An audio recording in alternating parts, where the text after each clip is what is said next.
नाजरीन, इस वक्त एक बड़ी खबर सामने आ रही है। हम आपको बता दें कि जेडीएस के सीनियर लीडर देवेगौड़ा का बयान सामने आया है। कर्नाटक में कभी भी हो सकते हैं वस्त मुद्दती चुनाव। कांग्रेस के बर्ताव को जनता देख रही है। कुछ नहीं कहा जा सकता, सरकार कब तक चलेगी। हमारी तरफ से खतरा नहीं है, सरकार की बका कांग्रेस के हाथ में है।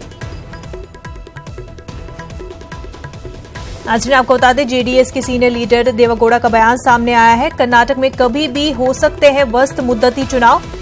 उनका कहना है कांग्रेस के बर्ताव को जनता देख रही है। कुछ नहीं कहा जा सकता है कि सरकार कब तक चलेगी।